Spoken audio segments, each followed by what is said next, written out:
Autumn had arrived on the Isle of Sodor. The leaves were changing from green to different shades of orange, yellow, red, and even some dark purple. The entrants also loved this time of year. The summer holiday traffic was slowing down, and it also meant one thing. Halloween was approaching. With it came tales of ghostly figures and places from within Sodor's history and beyond. Over the years, there have been many stories told on the railway. Some true, and some, well, no one quite knows. However, a visitor from far away was about to learn that sometimes stories have more truth than they seem. That visitor was Gina, an Italian tank engine that Thomas had worked with during his world tour. It began on one crisp morning in early October, when Gina arrived at Arlesburg West to collect trucks of ballast that Donald had arranged for her. See how? She whistled to the trucks. Here to pick up the ballast for the mainline repairs. As Gina backed down onto her train, the station master came to see her. I just got off the phone with Sir Topham Hatt, She began. That ballast shipment is needed for a construction project to upgrade the mainline stretch between Kelsthorpe Road and Kildane, including the Whispering Woods. Whispering Woods? That sounds heretic. Gina sighed dreamily. Some might call it something else entirely this time of year, mused the station master. Gina rolled her eyes and looked at her with skepticism. I know that look. You're about to say it's haunted, aren't you? She asked. Oh, I wouldn't say haunted, but spooky.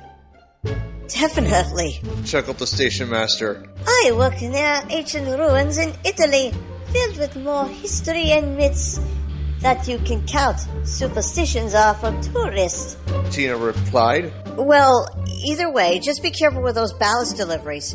The last thing I want is for those trucks to play their tricks on you, advised the station master. Si, signora, you can rely on me, Gina said with a smile. That's a good engine, added the station master. Henry and Rocky will be helping with the project as well, just so you know. Gracie, I'll keep note of that, replied Gina. And with that, she set off towards the construction site. Along the stretch of main line between Kildane and Kelsthorpe Road, there was a dense woodland known simply as the Whispering Woods.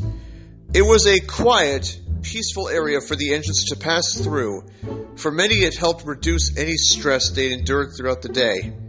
For others, it was simply a beautiful work of nature, especially during autumn. Along this stretch, there sat a small halt, which served a lone cottage. On the property was a single barn, stacks of logs, and, well, this was home to Raymond Burke and his wife, Judith. Raymond was a young woodsman who didn't much care for the busy life of the city and decided to move himself and his wife to a home in the forest.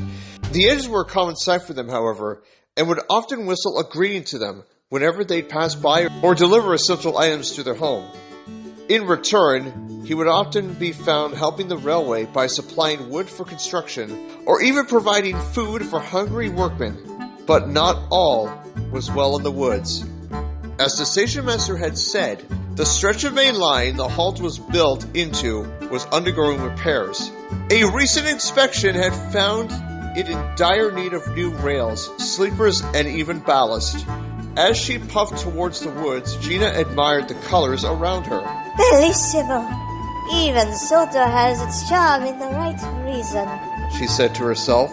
The Whispering Woods were beautiful, but still quiet. Wind rustled the trees as if the branches were whispering secrets to one another. Gina soon arrived at the construction site on time with her train. Henry and Rocky were waiting while their crews were inside Raymond's cottage. So, whistled Gina. Glad to see you made it, boomed Rocky. Of course I said I would. You didn't doubt me, did you? Teased Gina. Well, we might have placed a small bet. I said you'd be early. Rocky thought you'd get distracted by the view, chuckled Henry. Distracted? I am a professional, not a tourist, Gina protested, feigning offense. Well, regardless, at least we can resume work, smiled Rocky. And I see you've already started. Efficient. I like that. Smiled Gina. You know what they say, many hands, or wheels in this case, make light work, chuckled Henry. A phrase I know all too well, added Rocky. You'll like it here, Gina. Just be careful when passing the halt, warned Henry. Why? Quizzed Gina. This is a lovely location after all.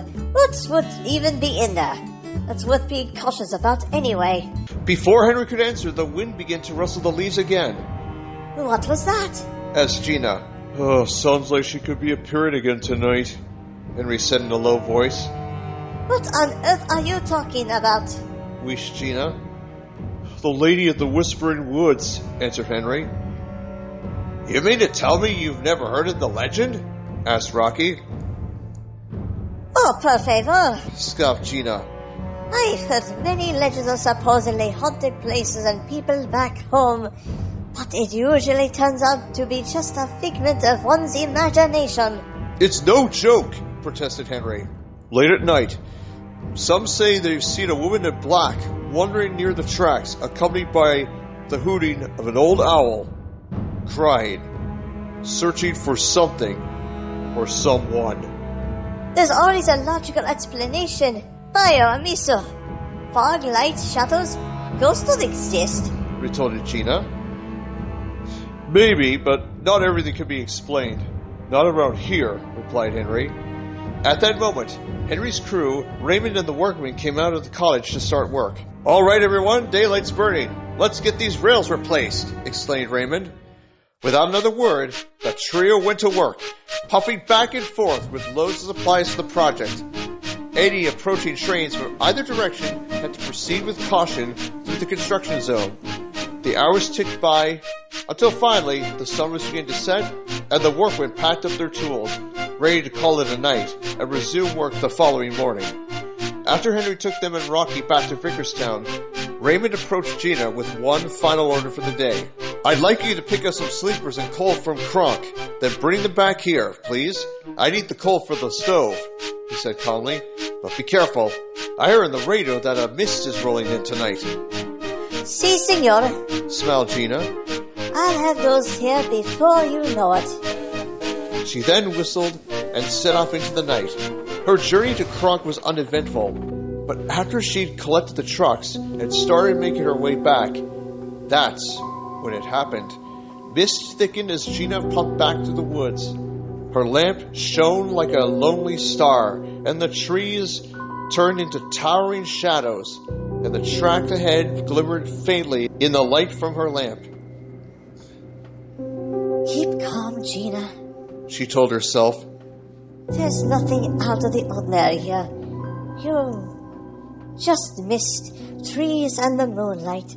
There's nothing else to worry about. As she approached the halt, however, a loud call rang out, making her jump. Yeah! What was that? Cried Gina. You silly engine, laughed her driver. It's only an owl. You act as if you've never heard one call out before. Yeah, thank goodness for that, sighed Gina. At least we're almost there. Gina cut herself off as she came to a stop at the halt, the sound of footsteps echoing through the night. Sicosa? What was that? Exclaimed Gina, her eyes darting in all directions before looking towards the halt again. There, standing on the platform, was what appeared to be a young woman. She had a bright sun hat on her head, but what stuck out to Gina were the black dress she wore and the forlorn expression on her face.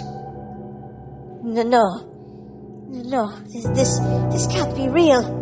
Panicked Gina. I must be imagining things. The owl called again, and this time, Gina saw that the woman was now standing next to the well. Dia Mayo! She exclaimed. No. This is a trick of the light, or stress, or something. What is happening to me? She tried closing her eyes and opening them again, but when she did, the woman was gone. But what stunned Gina more was what sounded like the sound of weeping in the wind. Mamma mia! She cried. Get me out of here! No sooner had Gina's driver uncoupled her from the trucks, she sped off into the night and didn't stop until she reached the yards at Kelstorp Road. Unknown to Gina, however, her shouts had inadvertently awoken both Raymond and Judith. Later, she found a small shed and backed down into it, clearly shaken from her encounter. For the remainder of the night, Gina found it hard to sleep. Next morning, she returned to the construction site, still visibly rattled. Henry and Rocky had already begun work when the large crane noticed her arrival. "Morning, Gina," boomed Rocky. "Are you all right? You look as if you've seen a ghost." I don't know what I saw, Gina whispered. but I think you're right. Something's here. "I can vouch for that," came a voice. The trio looked over at the halt and saw Raymond sweeping up some loose branches that blew onto the platform. My poor Judith has seen this same woman from time to time, in the same spots, first on the platform, then by the well. Well, what does it mean? Asked Gina. Henry looked toward the cottage, then toward the sky, lost in thought. Henry, do you know anything more about this? Gina quizzed. "I was afraid of having to relive the story," sighed Henry. "But given the circumstances, it's only fair you know what happened here." A silence fell over the forest as Henry began his tale. Many years ago, a young woodsman, Nicholas Chopper, and his wife, Elmira, had moved to Sodor from the mainland to settle down and start a family. They tried different places, but each one had the same problem: too busy. This gave Nicholas an idea. He built himself and Elmira a home right here, in what's now known as the Whispering Woods. They had a good life here, raising horses to ride through the forest. They were friendly with myself and the other engines that either passed through or delivered them essential goods, even going to the extent of providing meals for our crews whenever they could. But one year everything changed. The Second World War had broken out and many men were called to fight for their nations, Sodor included. By this time, the couple had welcomed a son, Arthur, into the world. One day, Nicholas was giving a message. He had been called to serve in the Sodor Royal Air Service. I was the one who picked him up that day, and I remember it vividly. Elmira was on the platform holding her baby as she watched Nicholas board my train. And there she stayed until I was out of sight. At first, the couple kept in touch via letters until one day the letters stopped coming. And then came the day that forever broke Elmira. At different times of the day, she would carry baby Arthur to the halt and sit on the platform to watch the trains go by, thinking that one of them would one day bring her beloved Nicholas home. Until this particular day, however, as Elmira was making her way to the platform, she saw 3 horsemen jump over the fence surrounding the property. To her horror, the men raided the cottage, tore her child out of her arms, and rode off into the woods, cackling like madmen. Heartbroken, Elmira ran to the well and wept bitterly at her losses. Once a day, she would wander the woods to search in vain for her husband and her child, crying out for them, until her voice would be so hoarse she could only whisper for a time until her throat healed. Then came the day when she disappeared forever. The last time she was seen, witnesses said she was wearing a black dress to mark her constant mourning, and her final companion was an old owl that had made its home in her barn. To this day, whenever the owl hoots and the wind blows, many witnesses will say they have heard Elmira's cries on the wind, always searching for what was lost to her. After Henry finished his tale, the others were silent for what felt like an eternity until Gina finally broke the silence. Santo Cielo, that's heartbreaking. That poor woman, murmured Gina. I had no idea, Raymond whispered. Neither did I, added Rocky. I know it needs to be done tonight, said Gina, looking up toward the sky. That night, after Henry took Rocky and the workmen home, Gina arrived at the halt, a single flatbed behind her, with 3 crates on it. Her driver and fireman, with help from Raymond, carefully unloaded the crates and put them on the platform. I didn't believe any of it. Not at first. But now, how can I not? She said to herself, as if on cue an owl hooted and a mist rolled in. Almira, I don't know if you're still listening or if you can hear me at all, but I brought these for you. Gina then glanced at the crates before continuing. The first crate contains flowers. They represent beauty, something I believe you adored in life, especially the beauty of nature. The second contains a shawl. Who knows, maybe it'll keep you warm even if it's just in spirit. Her voice trailed off just as her gaze fell onto the third crate, its contents causing tears to form in her eyes. The third crate is filled with letters. Letters written by the men working here. Their children, stories, hopes, kind words for you. To say you are remembered. When I left Italy to come here, I thought I was leaving behind the old stories, the superstitions, the whispers in the dark. I thought logic and history were all that mattered, but you reminded me that stories like yours aren't just superstition. They're part of us, part of this place. The wind gradually began to pick up, causing the leaves to rustle. Gina's crew looked around uneasily. A shape appeared, misty pale outlined in the moonlight. The lady Almira was back. She stood on the platform, looking at the crates with longing. It's you. It really is you, Gina said softly. Almira stepped closer. Her expression was sorrowful, and yet something was different. Calmer, hopeful. You waited so long for your Nicholas, for Arthur, and now, maybe it's time, comforted Gina. At that moment, a second figure began to form, taller, broader clad what appeared to be an old RAF uniform. It was Nicholas. He walked slowly, then stopped beside his beloved Almira. Almira turned, her gaze meeting his own. Their hands met. Their sorrow melted into a smile. Together, they looked at Gina one final time. Go.